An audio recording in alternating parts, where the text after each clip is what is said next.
لي صدري ويسر لي أمري واحلل عقدة من لساني يفقهوا قولي اللهم لا علم لنا إلا ما علمتنا إنك أنت العليم الحكيم.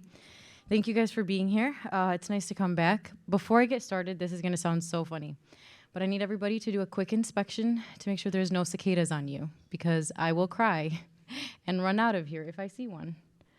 So if you can just, quick inspection, make sure. Perfect. It's been a while, I feel like, since I've been here, so alhamdulillah, it feels nice to be back. Bismillah, Rabbi shrah li sadri wa yassir li amri wahlul 'uqdatan min lisani yafqahu qawli. Allahumma la ilma lana illa ma 'allamtana innaka antal alimul hakim. So, as far as the topic for today goes, we're going to be talking about taqwa, and I want to give you guys an overview of what to expect, inshallah, from today's talk. The first thing is, you will notice that the talk is there's going to be the number 5 that keeps coming up. There's going to be 5 stories that are shared during the talk. We are going to go over 5 descriptions of people who have taqwa, and then at the end I will give you 5 ways to incorporate taqwa. And the reason why I'm saying this now is for the fellow note takers who like structure. In between, I'm going to ask for somebody, actually 2 people, to be a part of a live demonstration, which is what's here, so just think about it. I will tell you more information when we get there, but just think about it if you are brave enough to participate in a live demonstration. Okay, now we can jump in. So let's set some context about the world for a second. If we were to compare the world that we live in now to the world that was around when the Rasul ﷺ was here, you can probably notice that there are many differences. And one of the most obvious ones is that it is really, really easy for us to get into haram these days. Haram is incredibly accessible. Phones, laptops, things that we see on billboards, things that you see in movies, things that you see in magazines, advertisements, everything. It is very, very easy for us to slip into haram, and it is much more accessible than it ever was. And subhanAllah, the Rasul ﷺ actually told us about this during his time. And he says in a hadith, he says, يَأْتِي عَلَى النَّاسِ زَمَانٌ الصَّابِرُ فِيهِمْ عَلَى دِينِهِ كَالْقَابِدِ عَلَى الْجَمَرِ, which translates to that there will come a time among my people that holding on to your religion will be as hard as holding on to hot coal. It will be that hard to continue to strive, to continue to stay on the right path. And many people listen to this hadith and they think it ends there. And there is actually a continuation of it. And so the hadith continues, and the Rasul ﷺ says, and for those people who are able to hold on to themselves, hold on to their deen, stay on that path, despite how difficult it is in the world around them, he says that those people will receive the reward of 50 people. Okay, and he's saying this to a group of his sahaba. So one of the sahaba raises his hand and he says, Ya Rasulullah, 50 of us or 50 of them? Are they going to get 50 reward like us companions who are with you and battling next to you and putting our life at risk for you and seeing you and being with you and being a part of the message and a part of the difficulty? Or is it going to be 50 of them, like 50 for the people that's coming? And the Rasul ﷺ says that they will get the reward of 50 like you guys, which means that any single one of us, if we are able to hold on to ourselves and strive and try our best, that we not only get the reward of 1, but we get the reward of 50, and not just 50 average Joe people, we get the reward of 50 companions of the Rasul ﷺ. So it is a huge, huge deal, and something that the Rasul ﷺ places a lot of emphasis on, because if you think about it, the odds are against us, right? The odds are against us in the world that we live in today. We don't have the luxury of having the Rasul ﷺ next to us and guiding us step by step and being able to see us and interact with him. We don't have, the eases that they had. And of course, they had their hardships too, but it's just a completely different ballgame of what we're working with here. So I think it is motivating, one, to just remind ourselves that the Rasul ﷺ tells us how much reward can be there for us and how much it is multiplied given the context of how difficult the world is for us right now. So let's jump into a little bit about taqwa itself. What does it mean? And since it's a small group, I will ask you guys if you're comfortable to participate with me. So when I say the word taqwa, what kind of comes to your guys' mind? What words? Yeah. God consciousness, beautiful. Any others that you guys have? Yeah. A fear of God? Yes, absolutely. Anybody else? So very good. I mean, you guys pretty much tackled it with that, but let's dive into it a little bit more. So the Arabic word taqwa is derived from the root word, which is wiqaya. And wiqaya means to preserve, to protect, or to safeguard yourself from something. And so when you dive into that definition a little bit more, you will notice that taqwa is God consciousness, it is having a fear of Allah, but it is acting in such a way that you are so cautious to make sure that you are following the way Allah subhanahu wa ta'ala wants you to follow, which means doing the things that He asks us to do and staying away from the things that He asks us to stay away from. And this is going to be story number 1 that I'm going to share for those of you guys who are taking notes. And it's actually a hadith that is narrated by Abu Hurairah radiallahu anhu. There was a man who went up to Abu Hurairah and he asked him, Abu Hurairah, tell me, what is taqwa? Mat taqwa? And Abu Hurairah responds to him and he says, have you ever taken a thorny patch? Have you ever walked in a patch of a bunch of thorns? And the man said, yes. And then Abu Hurairah said to him, he said, what did you do when you walked through that thorny patch? And the man said, if I saw thorns, I would avoid them. I would pass over them, or I would, maneuver around them to make sure that they don't hurt me. And in another narration, someone was describing, I was holding my clothes up so that they don't get torn by the thorns, okay? So you see here that the concept of taqwa has to do with I am thinking and I am cautious about the way that I decide to make my decisions, the decisions that I choose to make and what I am using as my compass when I'm deciding. So the compass of a person of taqwa is, the thought process is actually very simple. You are confronted with, should I do it, should I not? You ask yourself simply one question. Is Allah going to be pleased with it? If yes, proceed. If no, end of story. That's it. And subhanAllah, when you compare that simple definition to the way that some of us maybe nowadays interact with our deen, usually people will say something like, maybe the really haram things are very clear, like you cannot murder, right? Or maybe the really halal things are really clear, like you're supposed to pray. But in the middle, there's like this gray area. There's a giant gray area within our deen. And so there are different types of people and the way that they operate within the gray area. One person in a gray area will, ask a sheikh, and, the sheikh will give him an answer, and then they'll say, I don't really like that answer. And then they're going to go to another sheikh, and they're going to try to get another answer, and they will keep hopping around. We call it fatwa shopping, right? Keep hopping around until you find an answer that suits you, and then follow that. As opposed to, that is one type of person. Now let me describe to a person of taqwa what they would do. A person of taqwa, because they understand this definition, right, of really trying to be careful about where I put my step, where I make my choices, what decisions I actually made. A person of taqwa will instead say, that's gray. Gray is close to black. Black is not good. Therefore, I'm going to avoid the gray. Avoid even the gray. So you see that that's almost a higher level of faith, a higher level of interacting with our deen, a higher level of interacting with Allah subhanahu wa ta'ala. So now I'm going to take a pause, and I'm going to see if there are 2 brave souls in the audience that are going to help me with this demonstration. Let me explain what it is. Oh, wow, mashallah. You don't even know what I'm going to ask you to do yet. Well, okay, fantastic. You guys, you can stay there for a second. Let me explain what you're going to do. So I need 2 of you guys. I'm going to fill this with water. By the way, this bowl is from the dollar store, and this water bottle is from the masjid. And I'm just filling this bowl with water, okay? I'm just going to fill it all the way to its top. Okay. Now, one of you guys, what are your names, by the way? Wow, you guys are really intrigued. I'm excited. Dean? D.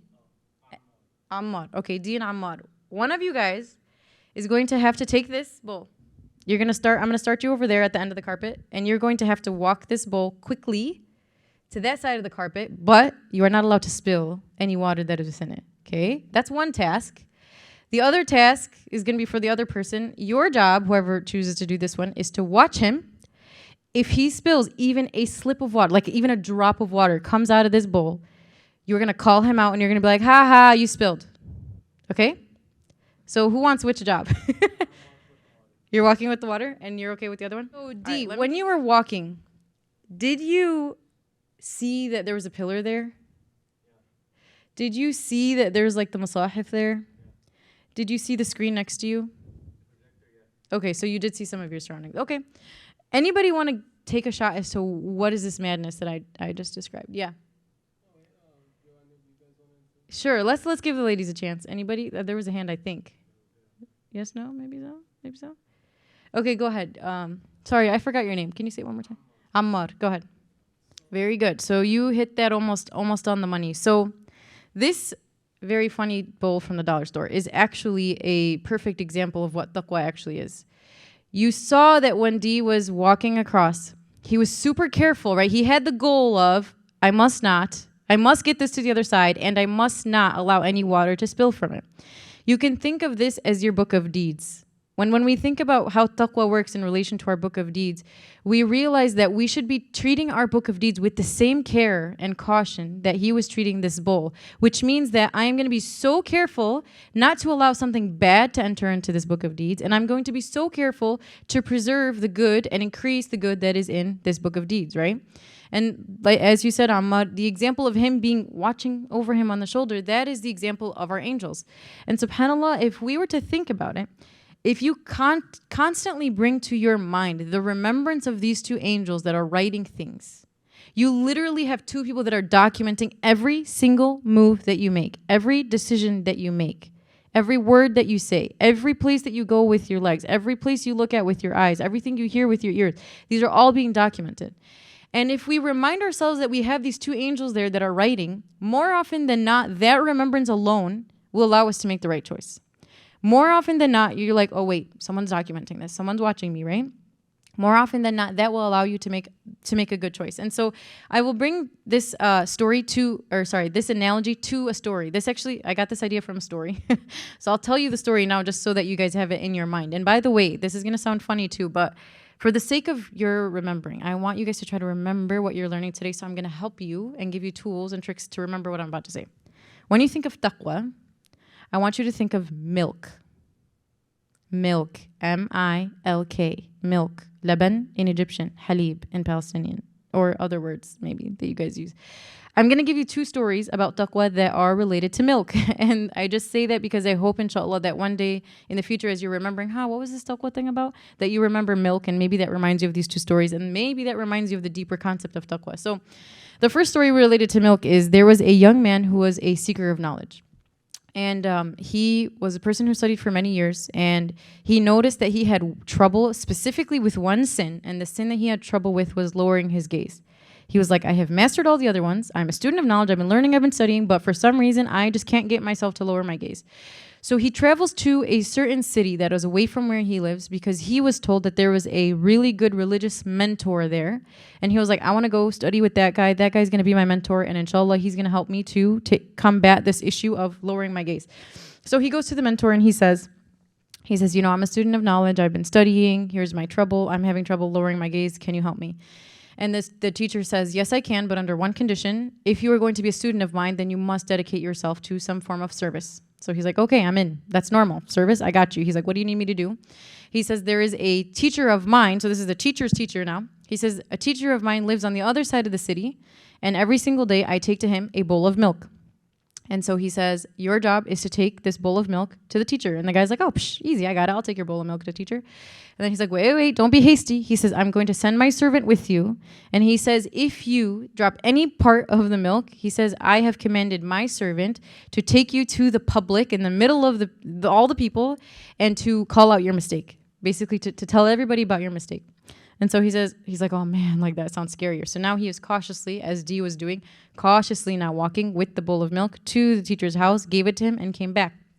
So he comes back and his scholar says, okay, like, good job, like, you're done for the day. He's like, what do you mean I'm done? Like, I didn't learn yet. You didn't teach me anything yet. Where's my lesson about how to lower my gaze? He said, I already taught you everything you need to know. And so he starts to ask him a series of questions. He says, while you were on the way to the scholar's house, the teacher's house, he said, did you notice that my nephew lives in a beautiful large home that you passed on your way? He's like, surely you must have seen it, right? And the guy's like, no, I didn't.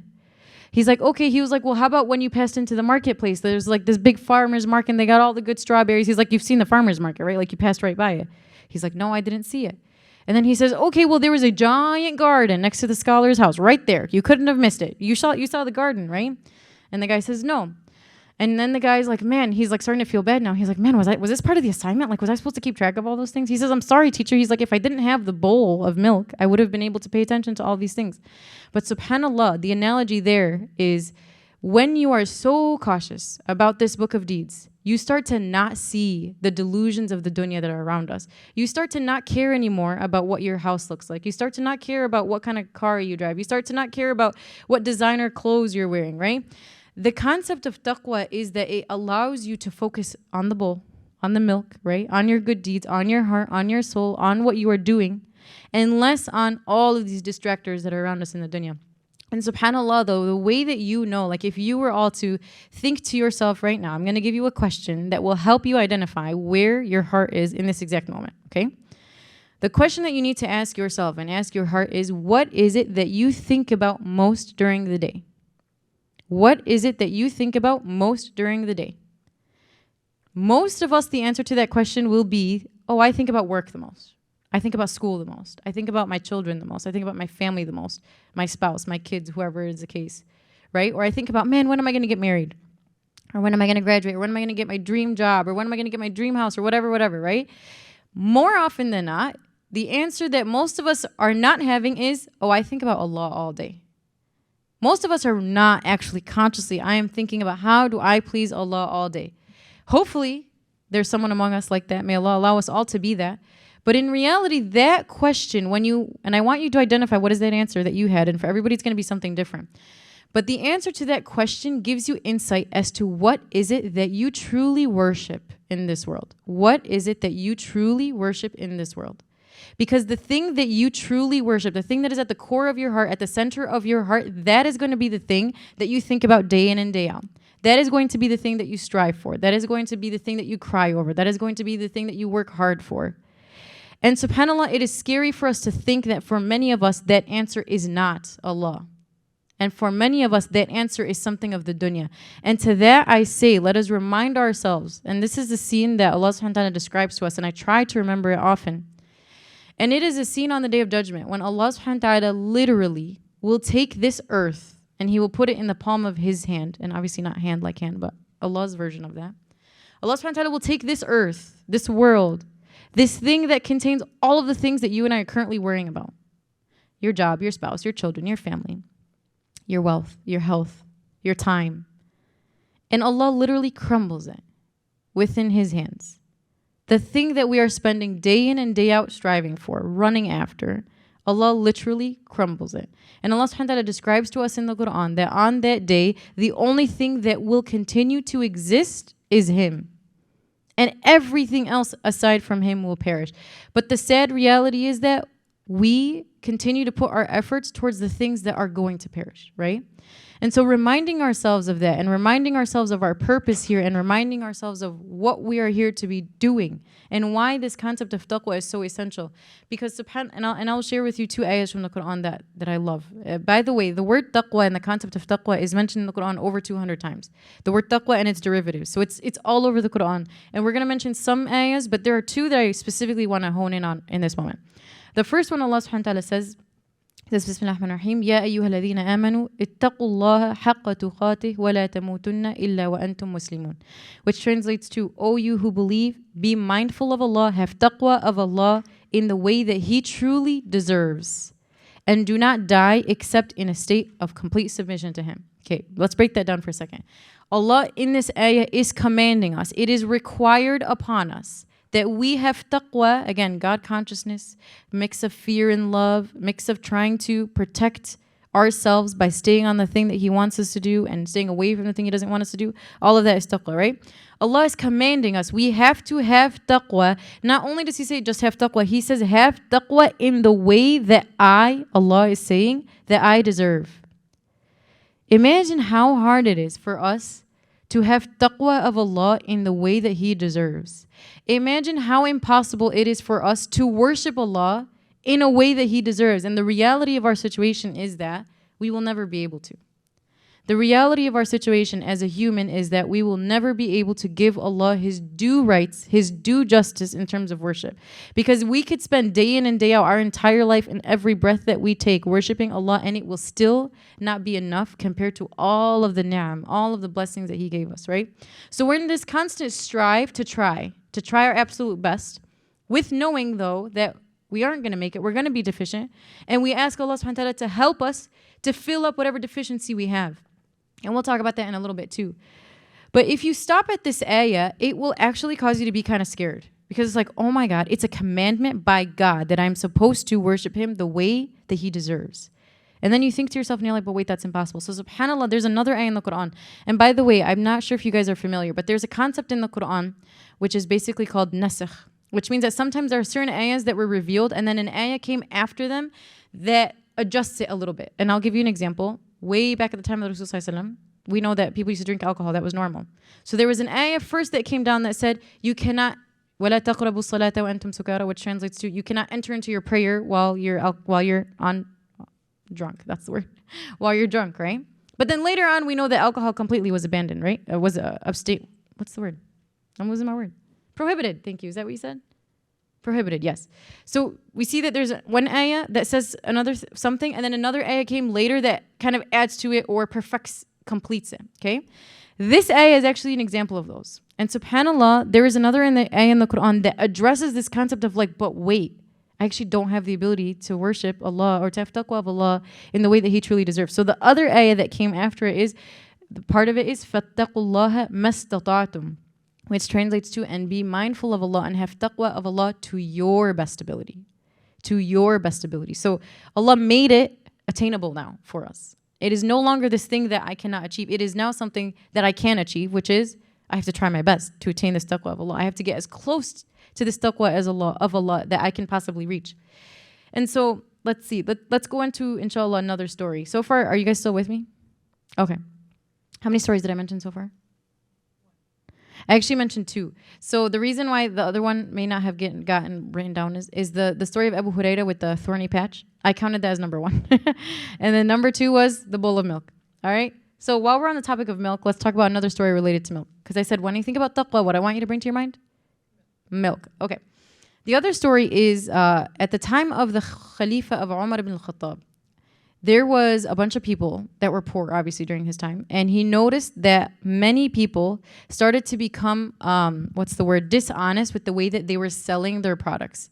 One of the things that people used to do was they would take milk, fresh milk, and they would add water to it to dilute it down, but so that then there was more of it, so then they can sell more of it and then be able to make more money. So on this particular day that the story happened, Umar ibn al-Khattab made an announcement. As part of his Khalifa, he made an announcement and said, you cannot do that anymore. He said, milk is pure, do not add water to it, do not be dishonest in your transactions. So this was the rule in the morning, right? Now imagine in the afternoon time, there was a mom and her daughter. And this is a family that was very poor. And the mom has children to feed, and she's very worried because she feels like she doesn't have enough milk to provide for her family. So she commands her daughter, she says, add water to the milk before you take it out into the market. And then the daughter is like, no, Amir al-Mu'mineen, Umar ibn Khattab, told us we can't do that. And the mother is like, no, add the milk, or add the water. She's like, Amir al-Mu'mineen is not here to see you. She's like, he can't see you, just add it. Like, whatever, just do it, right? And so then then the daughter says, yeah, he can't see me, but Allah subhanahu wa ta'ala can see me. So I refuse to do it. SubhanAllah, at the same exact moment, it's so funny how these stories are. It's like at the same moment, Umar ibn al-Khattab was sweeping through the streets. He was known to do that, by the way. He would walk around and see like if anybody needed anything, to see how people were doing. At that exact moment, Umar ibn al-Khattab was right across outside in the street in front of the house, and he heard the daughter say that. And so he sends his servant in to knock at the door, and his servant is like, who is that girl? Like, bring that girl to us. Who is that girl that refused to add the water to the milk? And so Umar ibn al-Khattab literally now gives this example of this girl, and he says to his sons, he says, would any of you like to marry her? He says, if I were able to marry her, I would have married her myself, but I can't. Therefore, I'm going to give her to one of you guys. And so he ends up marrying his son Asim to her. And subhanAllah, he says something really cool. He says, this woman is so pure and so righteous because of her choice there, right? And let's talk about her choice. Her choice was what? Her choice was, God is watching me. It doesn't really matter who is or isn't in the room. God is always in the room. Therefore, I'm going to do what is right by God and not anything else. And nothing else really matters. In that moment, she did not care that she was going to be poor. In that moment, she was not afraid of whether or not she was going to get her rizq, right? In that moment, the only thing that concerned her was, if this is pleasing to God, yes. If not, no, right? That's our litmus that we talked about. And so that's the way she chose to function in that moment. And so Umar ibn Khattab, as he's marrying his son off to her, he says that this woman from her, because she's so pure and righteous, that every offspring that is going to come from her is going to be pure and righteous. Guess who one of her offspring was? I actually just learned this fact today. Umar ibn Abdul Aziz, which is what is said to be kind of like the 5th Khalifa. Like, he wasn't actually, but he was like up there. So the point is that she was a righteous person. She chose to make a decision based on taqwa in that moment. And from her came righteousness. So that's the second story about milk, okay? So again, when you think about taqwa, I want you to think about milk. And now you have 2 stories related to milk, okay? Let's move on to another story. Let's see. How many of you guys have ever heard the story of the father who has 3 sons? And he gives each of them a bag. There's different versions of the story. One of it is like a bag of coins, a bag of candy. But he says, go hide it in a place that Allah cannot see. Anyone heard this story before? Ooh, I love it when you guys have never heard a story before. Okay.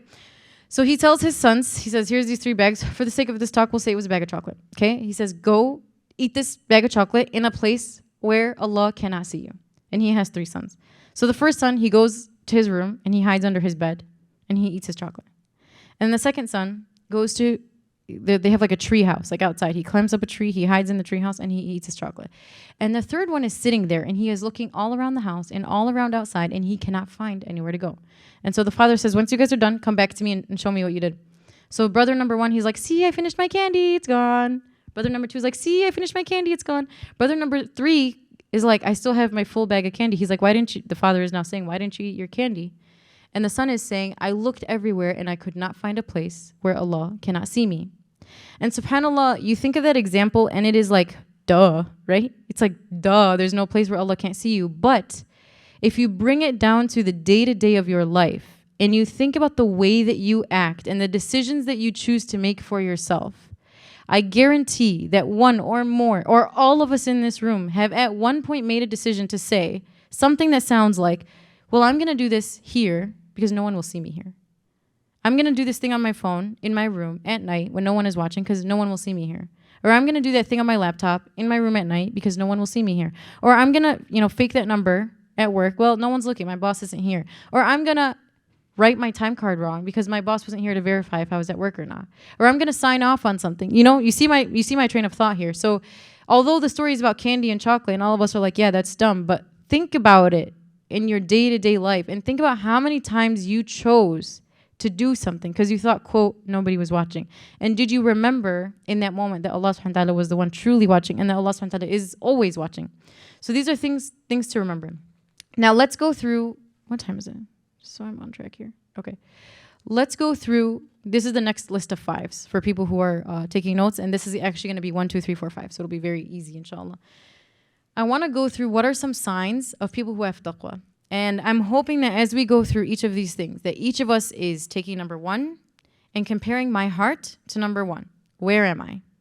And then I'm going to go to number 2. My heart to number 2, where am I? And so on and so forth. So this is really a way for us to kind of give ourselves a little report card of where am I? Am I a person who is of taqwa? Am I a person who is close doing it? Or am I somewhere that's really, really far away and I need a little bit of work to get there? Okay? So and these are all, by the way, backed from ayahs in the Quran, which I will share with you. So the first one is people who have taqwa are people who fast. People who fast. And I will explain the ayah. Allah subhanahu wa ta'ala says in the Quran, يَا أَيُّهَا الَّذِينَ آمَنُوا كُتِبَ عَلَيْكُمُ الصِّيَامُ كَمَا كُتِبَ عَلَى الَّذِينَ مِن قَبْلِكُمْ لَعَلَّكُمْ تَتَّقُونَ. You probably have heard this ayah mentioned around Ramadan time all the time. And the ayah translates to, O you who believe, fasting has been written upon you as it has been written upon the people before you. Why? What is the goal of fasting? It is so that you can attain taqwa. So let's break it down for a second and talk about what is the relationship between fasting and taqwa. We know, like I said earlier, there's a list of harams, black. There's a list of halals, white. And then in between, there's a gray that's right? With food and water, do you put that in the halal category, white, or do you put that in the haram category, black? Yeah. You put it in the black. During Ramadan, you put it in the black? Every day, so you never eat or drink?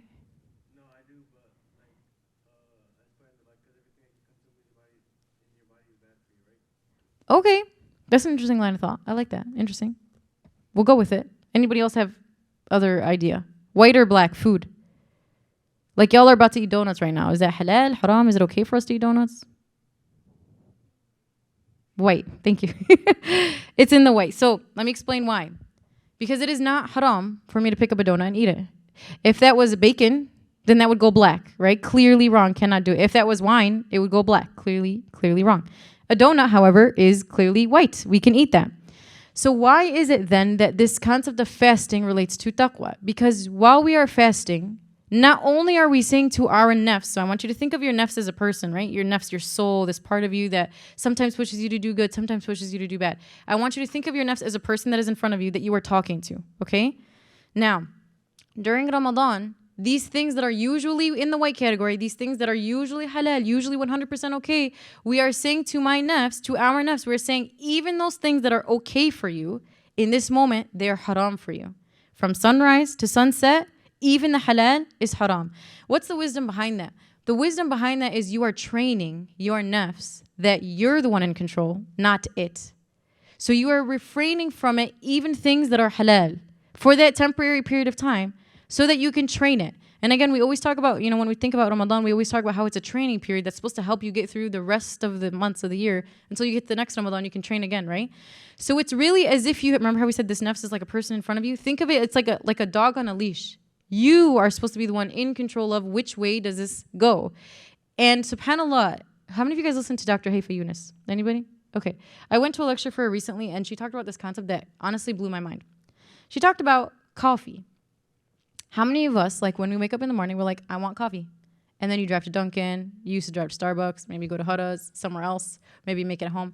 You're like, Aja'abali, coffee. I want coffee, therefore I'm going to get coffee. And she says there is actually a wisdom and a training that you can do to your nafs if you say, no nafs, you cannot have coffee. Even though coffee is 100% halal, and I am not here saying coffee is haram. But what she is saying is, no nafs, you cannot have coffee because I'm in control, not you. Same thing that, maybe other people, maybe it's like something. Maybe it's chocolate for you. Maybe it's desserts. It's like, man, I'm craving something sweet. Let me drive to Eiffel Waffle. Let me drive to somewhere to get something, right? So you want to ask yourself the question, how easily, when something pops into your mind is like, I want this, how quickly and easily is it for you to be like, okay, I'm driving to Dunkin', got it. Now my nafs is satisfied, right? How quickly do we do that? And again, I'm not here trying to say no dessert, no coffee, no good things. I'm not saying that. But what I'm saying is, what if we, instead of giving into our nafs right away like that, what if we instead held it for a moment and said, no, you know what? No coffee for you to take. Today, I'm in control. And maybe the next day you give it, and then the next day you say, no, I'm in control. Reminding yourself and your nafs that you are in control. So you see here how this concept of control of the nafs is 100% related to taqwa, right? Because taqwa is literally me trying to hold on to myself so that I can make the right choices, and hold on to myself so that I stay away from the things that are wrong. If you have a nafs that can stay away even from things that are halal, imagine how easy it will be for your nafs to stay away from things that are haram. If you have already trained it at max capacity, then staying away from the haram things will be much, much easier. So I encourage you and myself to participate in something like that, and think about whatever it is for you that is just like, man, I want this, I'm going to go get it, and just stop yourself once, twice, and see what that does for you. So that was number one. Number one, people who have taqwa are people who fast. Fasting is a direct correlation to taqwa, a direct way to achieve taqwa.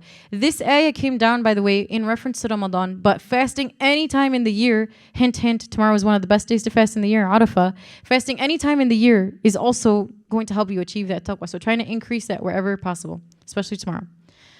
Number two is patience. People who have patience are people of taqwa. So the ayah in the Quran that Allah subhanahu wa ta'ala describes, it's in Surah Yusuf. Allah subhanahu wa ta'ala says, قَالْ وَإِنَّكَ لَأَنْتَ يُوسُف قَالَ أَنَا يُوسُف وَهَذَا أَخِي. End of it, Allah subhanahu wa ta'ala says, إِنَّهُ مَن يَتَّقِي وَيَصْبِرْ فَإِنَّ اللَّهَ لَا يُضِيعُ أَجْرَ مَنْ أَحْسَنَ عَمَلًا. Allah subhanahu wa ta'ala says that truly for those who have taqwa and have patience, that Allah subhanahu wa ta'ala will not allow the good deeds or the good things that they do go to waste. So when we think about this concept of patience, I want you to think about it from more than one perspective. The first one I'm going to ask you is, and again, we're all asking our hearts here, are you a person that is patient with Allah's decree? Are you a person who maybe there is something that you really want, like you really want to get married, you really want to graduate, you really want a certain job, you really want to live in a certain place, or you really want a something? Insert right now in your mind, what is it that you really, really want? And maybe because of Allah subhanahu wa ta'ala's destiny for you, this thing is not written for you yet. And maybe you have made dua for this thing for years upon years. And you have strived for this thing for years upon years, but it is not in your destiny yet. Are you patient enough with Allah subhanahu wa ta'ala's decree for you? Are you patient enough to say, Allah just didn't write it for me. I'm going to keep trying my best, and I'm going to stay close to Allah until He gives it to me, if it is best for me. Because some people, when they notice that they're making dua for something and then it's not happening, one of two things happen. One, a person will be like, okay, God's not listening to me, therefore I'm just going to stop making dua because it's not happening. Or a person will say, no, there is wisdom. I'm going to keep making dua. I'm going to keep doing my part. And I'm going to wait for what Allah subhanahu wa ta'ala knows is best, right? And so are you a person who is patient with Allah subhanahu wa ta'ala's decree? That is one aspect of patience that we should try to achieve. The other aspect of patience I want to talk about is, are you patient with other people? And subhanAllah, when we think about this, how quickly are you, if someone wrongs you, if someone hurts you in some way? How quickly are you to bash them to someone else, gossip about them to someone else? How quickly are you to cut off ties with them completely? This concept of cutting off ties, by the way, is deep. In our deen, there are deep consequences for people who cut off ties. It is immensely deep. But are you a person who your temper is short? You can't handle, you can't handle someone's error. You can't handle if somebody hurts you. You can't handle if someone slipped up. You can't handle a mistake. Or are you a person who is patient with other people? You give them the 70 excuses. You give them the benefit of the doubt, right? So people who have patience are people of taqwa. If we are trying to get closer to taqwa, we should be trying to get closer to patience as well. The next number 3 now for people taking notes. People who have taqwa are people who stay away from haram even when the haram is shiny. Even when the haram seems beautiful. Even when the haram seems easier. And subhanAllah, in this point, I want you to remember the lady with the milk and the water, right? Because subhanAllah, in her example, the story was about milk and water. But in our times, there are so many things that people do, that we do, and I'm sure none of us are, safe from this. Things that we do to try to save money, preserve our wealth in some way, increase money in some way. You think about sometimes the way people do their taxes, right? Oh, well, let me write it this way so that I can end up collecting more money at the end. Or maybe, let's see, what other examples do we have from today? Even things like sharing memberships, like sharing your Netflix password. You only paid for one account, but now 6 people have access to this account. In reality, that is us not being true and fair to that risk, right? Or, other things like lying about your address so that you get a certain perk, or taking someone else's ID to get into some, all of these things, we do it. We do it. And so when you think about it, or even things like taking out potentially haram loans to start a business or to buy a house or to buy a car, right? Loans that have interest. Are we thinking to ourselves, oh no, that has interest, let me stay away? Or are we thinking to myself, well, but I really need the house because this is this. Or I really need the car because this is this. Or I really need this, right? Think about how many excuses we make and how many hoops we jump through. Our goal, and subhanAllah, we shouldn't be this way, but the way that I think we all function is we're okay, what are all the things of the dunya that I want? And then how do I get there? As opposed to thinking, what are the things that the deen wants from me and how do I get there? And oftentimes you will find, and a lot of times you'll notice that deen takes us away from the dunya. But because we have this human literal cling to the dunya, we get scared that the deen's going to take us away. And then we try to make some form of deen that's sort of deen and sort of dunya just to make ourselves feel a little bit better about it. When in reality, wrong is wrong, right? Interest is wrong. Whatever it is, wrong is wrong. So we should not be trying to sweeten up or butter up our faith for a way that is swallowable for us for the sake of putting this nafs as oh no, you're not doing something haram. No, let's be the people who see gray and look at it as black and say, nope, I'm not going down that route at all, right? That is true taqwa. People who go that extra mile, people who push themselves a little bit harder, people who, even though it looks shiny, even though it looks nice, even though it's going to save me some money here, right? Even though the tax credit's going to begin, I'm going to go on vacation, right? No, we're going to be honest, right is right, bad is bad, and we're not going to let dunya things try to sugarcoat what our deen is meant to be saying to us. So that was number 3. And there's let me mention the ayah. One of the most beautiful ayahs in the Quran, in my opinion, relating to taqwa. And this is an ayah that I would encourage you to use as your phone wallpaper, put it on your wall in your room, remind yourself of it whenever you can. Allah subhanahu wa ta'ala says in Surah Al-Talaq, He says the end of one ayah, وَمَن يَتَّقِ اللَّهَ يَجْعَلْ لَهُ مَخْرَجًا وَيَرْزُقُهُ مِنْ حَيْثُ لَا يَحْتَسِبُ وَمَن يَتَوَكَّلْ عَلَى اللَّهِ فَهُوَ حَسْبُهُ إِنَّ اللَّهَ بَالِغُ أَمْرِهِ قَدْ جَعَلَ اللَّهُ لِكُلِّ شَيْءٍ قَدْرًا. Let's break that down. وَمَن يَتَّقِ اللَّهَ يَجْعَلْ لَهُ مَخْرَجًا. Whoever is mindful of Allah, whoever has taqwa of Allah, Allah will make a way out for them. And subhanAllah, the way that Allah says this, it's He knows what situations our heart is going through, and He says the exact words that you need to hear in the moment to help you be okay, I'm going to choose God and I'm going to choose taqwa. He says Allah will make a way out for you. And oftentimes when people try to cut through things or, cut through the lines or make their excuses for themselves, it is because they are worried that there is some door that's not going to open. They think, if I don't take out this interest-bearing loan, then I will not go to grad school. If I don't take this loan, then I'm never going to be able to buy a house. If I don't do this with my taxes, then I'm never going to be able to afford, right? It's you are afraid that there is a door that is going to be closed because of your choosing to follow deen. I'll give you an example for the sisters, hijab. I have heard many sisters who either choose not to wear it or choose to take it off after they've worn it because they are scared that this hijab is going to close doors for me. They are scared that if people are interviewing me and I'm wearing a hijab, then I'm not going to get the job, right? And so Allah is catering to that person, exactly to that person. And He says all you have to do is have taqwa. Be conscious of me. Be mindful of me. He says, I will create the makhraja. The interesting thing is the way that the words are in the Quran, this means that the makhraj doesn't already exist.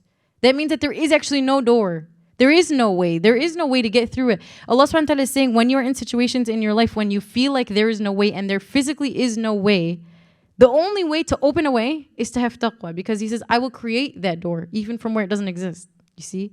And then He says, وَيَرْزُقُهُ مِنْ حَيْثُ لَا يَحْتَسِبُ. Now, why does the concept of rizq come up here? He says, and I will give them provisions from where they least expect it and from where they cannot even count it. Why is He talking about rizq in relation to taqwa?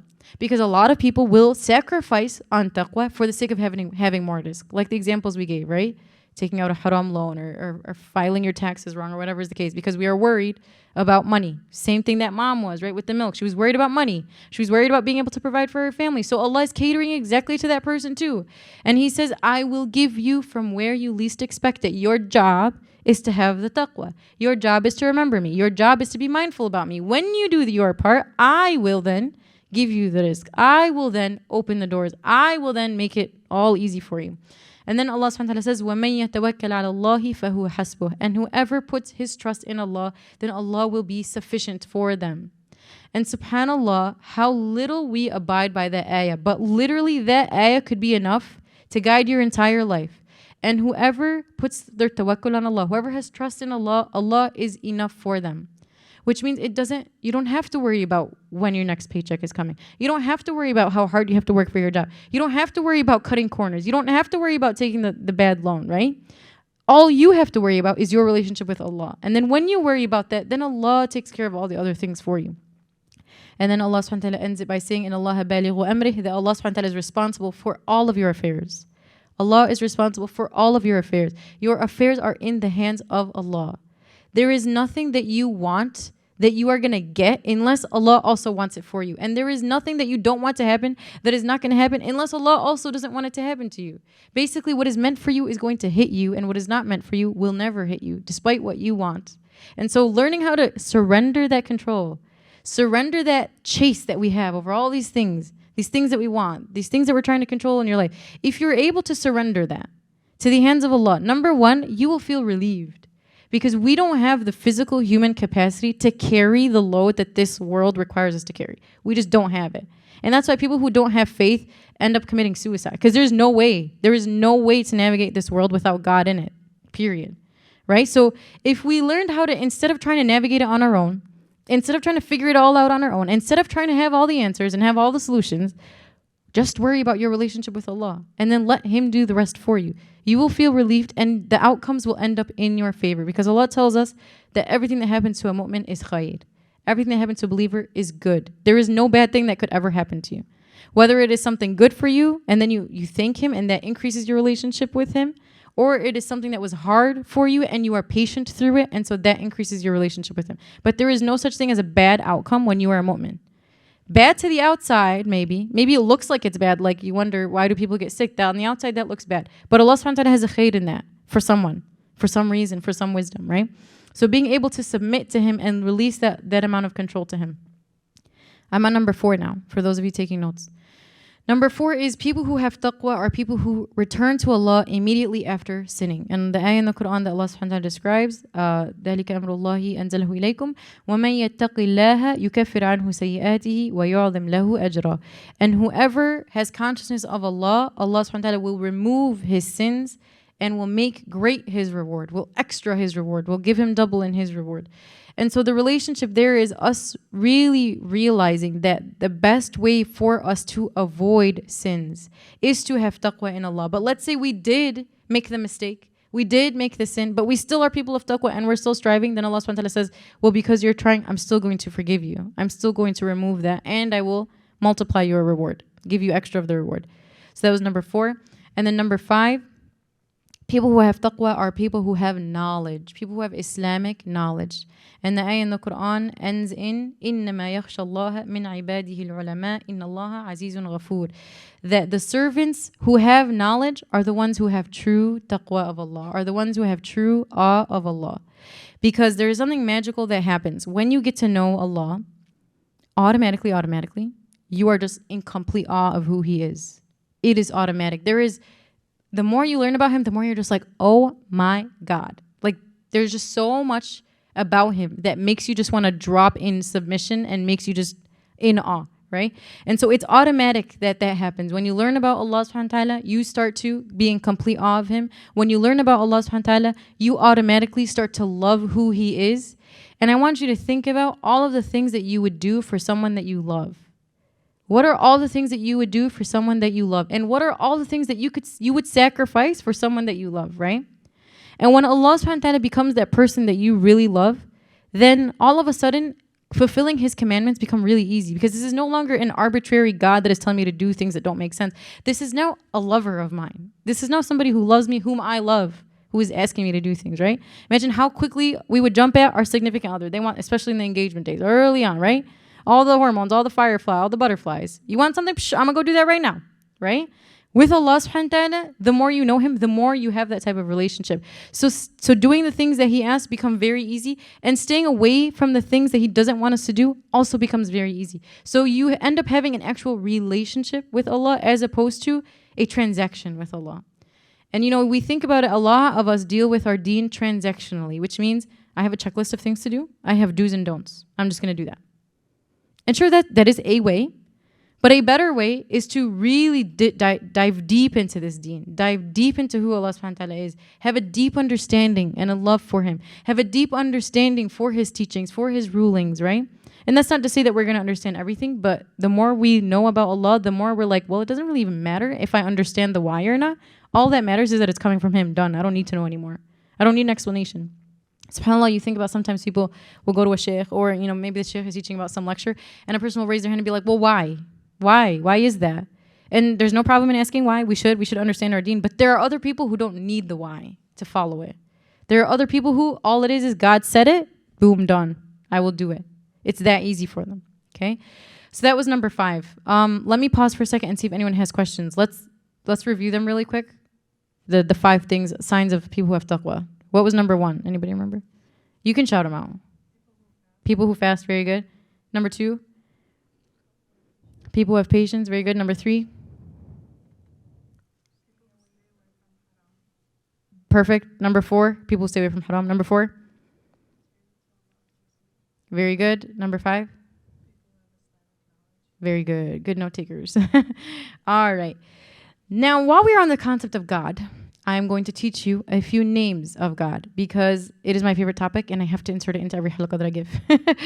So when we talk about this concept of taqwa, there are 3 names that came to my mind that I think align with the concept of taqwa. That's not to say that there aren't others, but just me. These are the names that I thought. I will share the 3 names and I'll see how much you guys know, and we'll fill some gaps. We're not going to go in depth, but just to give you an overall understanding of these names. So the first name is Al-Basir. The next name is Al-Shahid. And then the third name is Al-Raqib. Al-Raqib. Has anyone ever heard of these names before? The third one. You've heard of Al-Raqib? Any idea what it means? Al-Raqib. Not sure. Okay. Very good. Yeah, so that is part of it. That is part of it, that he's with you for sure. Anyone else? Basir is the one who sees. Very good. Al-Shahid. Anybody? That one's maybe the harder. Yeah.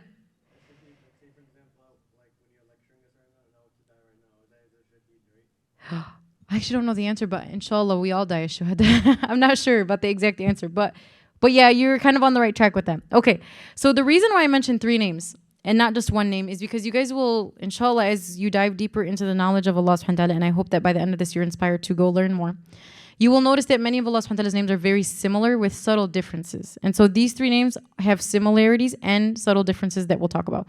We'll start with Al-Basir first. This is the one that maybe you guys have heard of the most. But Al-Basir is the most basic definition, which basically means that Allah subhanahu wa ta'ala is the one that is always, he can always see us. Allah is the one that can always see us. And so when you think about the name Al-Basir, and actually when you think about all these 3 names, well, let me pause for a second. Let me explain them all and then we'll kind of do the whole summary. So Al-Basir, again, the one who sees us. That is Al-Basir in the most basic definition. Al-Shahid is the one who is the witness or the one who is the testifier, which means that similarly, he has to see us to be able to witness what we're doing. He has to see us and witness what we're doing to be able to testify for or against what we're doing, right? So there's similarities there. But a shaheed is more like the one who ultimately will testify as what are the things you actually did. So he can see it and he'll be able to testify, yes, you did that. No, you did not do that. And then Ar-Raqib is the one who is always watching over us. And Ar-Raqib also has another definition, which not just, it has both. It is watching over us in the sense of like, God is watching you, God is watching you, God is watching you. So remember. So there's that sternness to it, which is like, remember that he is there, he is watching.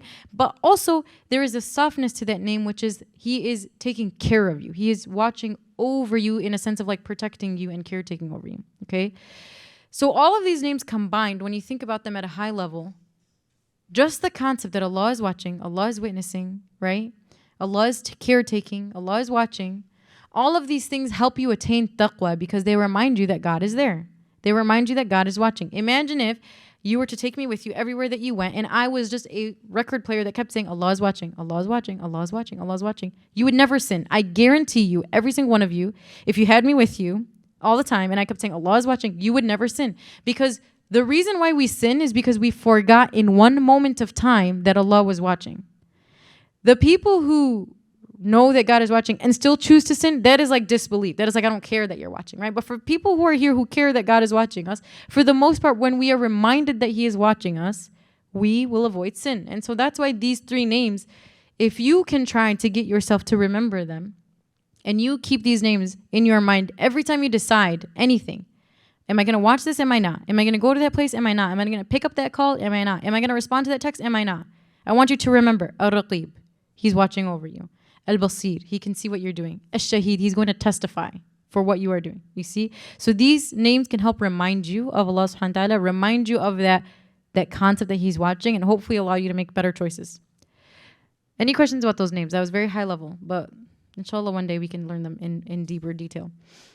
So now I will end off with 5 ways to increase taqwa, 5 things that we can do, and then I'll end with one final story, inshallah, and then we'll be done.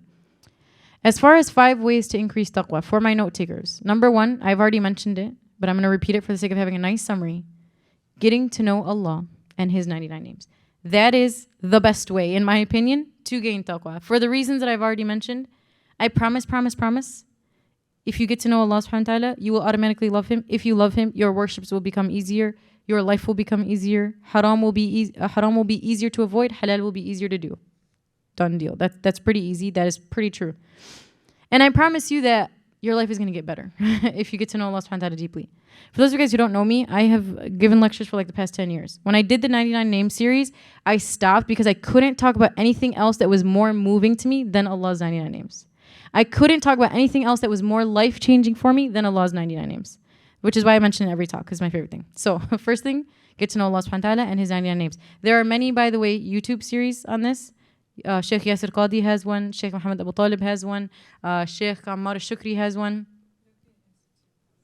Yaqeen Institute. There's also a website, I think it's called myislam.org, that goes through all of them. So there are many, many resources to get to know Allah subhanahu wa ta'ala. It is not something that has to take you a long time. There's actually like, I think the myislam.org, it's like 1 page per name, and it's a beautiful summary. It tells you where the name is mentioned in the Quran, the root of the name, how do you apply the name, reflections of the name. It's perfect. So that's a place to start, inshallah. So that was number 1, is getting to know Allah. And I gave number 1 its own because Allah deserves his own. Seek knowledge, understand about Allah. Number 2, though, is also seeking knowledge about the other aspects of our deen. So getting to know your deen more holistically, especially the areas that we don't necessarily learn or practice on a day-to-day basis. Areas like zakah, for example.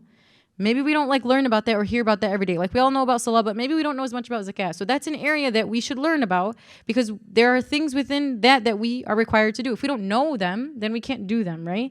If we don't know them correctly, then we can't do them correctly. So learning those extra things in our deen that maybe we don't have as much exposure to, so that you can ensure at least within your own life and your own circumstances that you're obeying and abiding by the things Allah subhanahu wa ta'ala wants.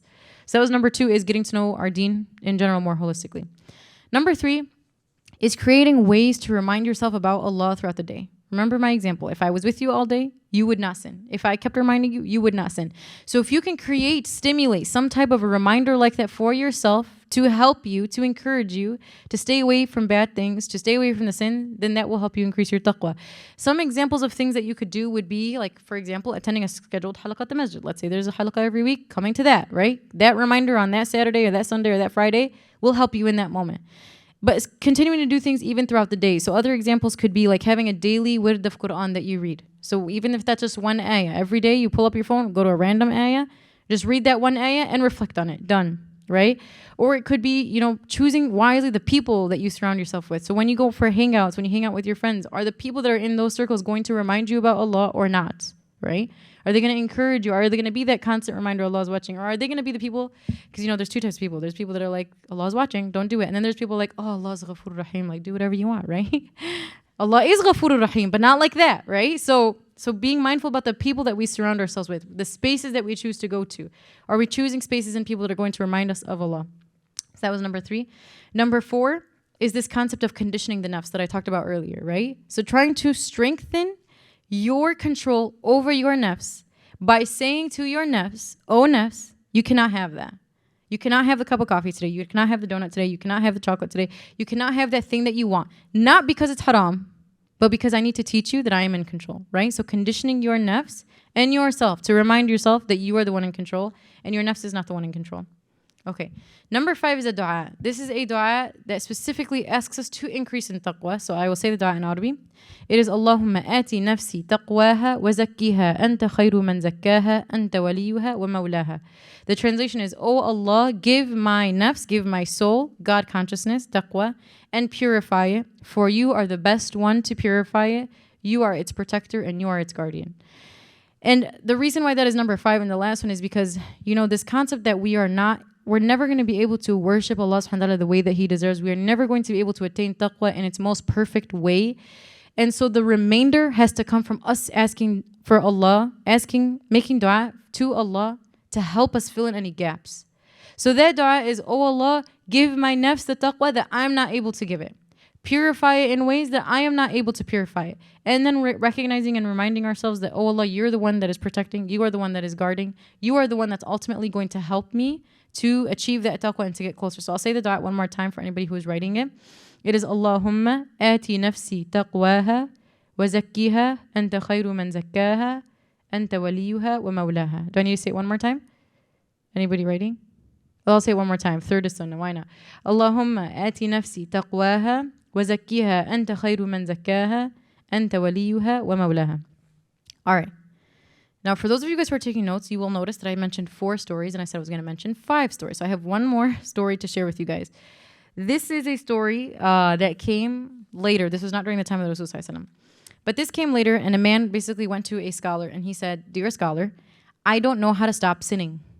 He said, please help me to stop sinning. He's like, I have no control over myself. I don't know what to do. I'm trying to be a good person, but I can't. So help me. So the scholar says to him, he says, if you can fulfill these 5 things, here's number 5 again. This is lucky number 5 today. If you can fulfill these 5 things, he says, then sinning will never harm you and you can sin as much as you want. So basically the scholar is giving him green ticket. You can sin, go ahead, but you must fulfill these 5 conditions. Has anyone heard this before? Something similar? Okay, cool. So the first one, he says, if you want to disobey Allah, he says, go ahead, disobey Allah, but do not eat from His sustenance. He says, go ahead and disobey Allah, but you can't eat from anything that Allah gave you. So the dude's like, okay, well, what am I supposed to eat from? He's like, Allah gave me everything. He's like, how dare you sin before Allah when He's the one that gives you everything? So the guy's like, nah, that's not a good one. Like, go on to number 2. Let me try number 2. I can't do number 1. So he says, okay, fine. He says, if you want to disobey Allah, then do not live in any place that belongs to Him. He says, go find yourself a place to live, but that doesn't belong to Allah. And the guy's like, okay, dude, like, where am I gonna live? There's no place on this earth that doesn't belong to Allah. The entire earth belongs to Allah. So he's like, nah, I can't do that one. Move on to number 3. So then the scholar says, if you want to sin in a place where Allah cannot see you. Okay, so then you're getting the drift here, right? So he's like, okay, I can't do that one. I can't go anywhere where Allah can't see me. Allah can see me everywhere. So he says, number 4, he says, if you want to sin, he says, then when the angel of death comes to take your soul, tell him to wait so that you can go repent for all the sins that you did. And he's like, there's no way. I don't have any control over the angel of death. Like, clearly that's not going to happen. So he says, okay, go on to the next one. So then he says, if you want to sin, then when the angels of hell come to take you on the day of judgment into the gateway of hell, he says, don't go with them. Let them go, but don't go with them. And obviously the guy's like, okay, I can't do all these things. But we see the point has been made here, right? Which is, when you compare, and I heard this quote once that was really beautiful, and it said, do not think about the magnitude of your sin. Rather, think about the magnitude of the one you are sitting in front of. So do not think about the actual thing itself and say, oh, no, that's just it's just a white lie, right? So don't think about is the sin big or small. Instead, think about how large the person that you are sinning before is. And allow that remembrance and that thought of how large he is, how mighty he is, how strong he is, how capable he is, how watchful over you he is, how much of you he can see, how much of you he knows. And allow that to be the thing that guides you. Allow that to be the thing that you think about when you make your decisions. So I ask Allah subhanahu wa ta'ala to make us all among people of taqwa. Let's make that dua together actually. The dua is Allahumma ati nufusana taqwaha wa zakkiha anta khayru man zakkaha anta waliyuha wa mawlaha. Subhanaka Allahumma bihamdik nashhadu an la ilaha illa ant nastaghfiruka wa natubu ilayk. I guess we'll end with Surah Al-Asr, and whoever wants to read it with me can. Bismillah ar-Rahman ar-Rahim. Wal asr. Inna al-insana lafi khusr. Illa alladhina amanu wa amilu salihat wa tawasaw bil haqqi wa tawasaw bis sabr. Jazakumullah khairan. I will turn it back to you.